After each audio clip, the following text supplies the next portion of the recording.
সম্প্রতি একটি অনুষ্ঠানে শুভেচ্ছা দূত হিসেবে যোগ দিয়েছিলেন ঢাকায় সিনেমার চিত্রনায়িকা পূজা চেরি।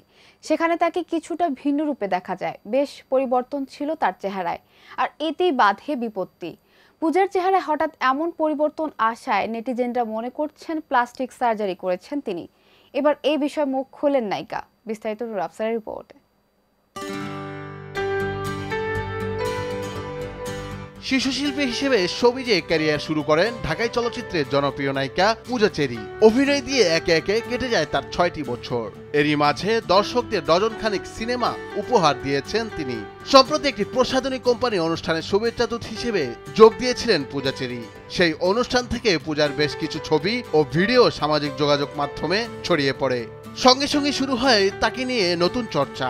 মেকআপের কারণে পূজার চেহারায় পরিবর্তন আসায় নেটিজেনরা মনে করে বসেন প্লাস্টিক সার্জারি করেছেন এই নায়িকা।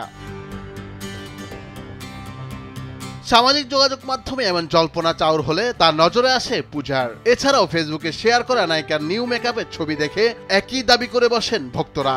অনেকে আফসোস করে লেখেন প্লাস্টিক সার্জারির আগে নাকি সুন্দর ছিল পূজা চেরি।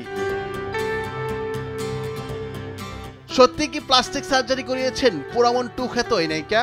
সম্প্রতি গণমাধ্যমে বিষয়টি নিয়ে মুখ খুলেছেন তিনি জানান বিষয়টি নিয়ে বেশ অবাক তিনি, কারণ তিনি যা করেননি অথচ তা নিয়ে আলোচনা চলছে।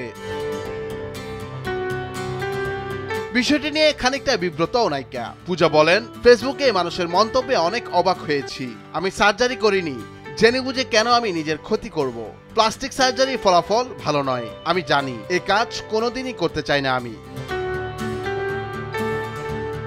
নায়িকার কথায় বয়সের পরিবর্তনে চেহারার পরিবর্তনের ছাপ মুখে পড়ে। তাছাড়া মেকআপেও চেহারার পরিবর্তন হয়। ওই দিন অনুষ্ঠানে আমি কড়া মেকআপ করেছিলাম, ফলে ছবিতে আমার বয়সের পরিবর্তন লেগেছে, আর তাতেই এত সব কাহিনী। নায়িকা আরো বলেন, আমি তো প্লাস্টিক সার্জারি করিনি। যদি প্লাস্টিক সার্জারি করতাম গোপন রাখতে চাইতাম, মানুষ জেনে গেলে খারাপ লাগতো। শিশু শিল্পী হয়ে ক্যারিয়ার শুরু করেন পূজা cherry.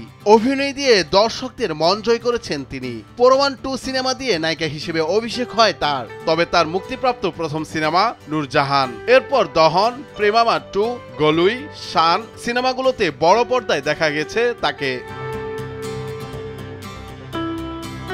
Nurul Afsar, news desk, ভোরের কাগজ।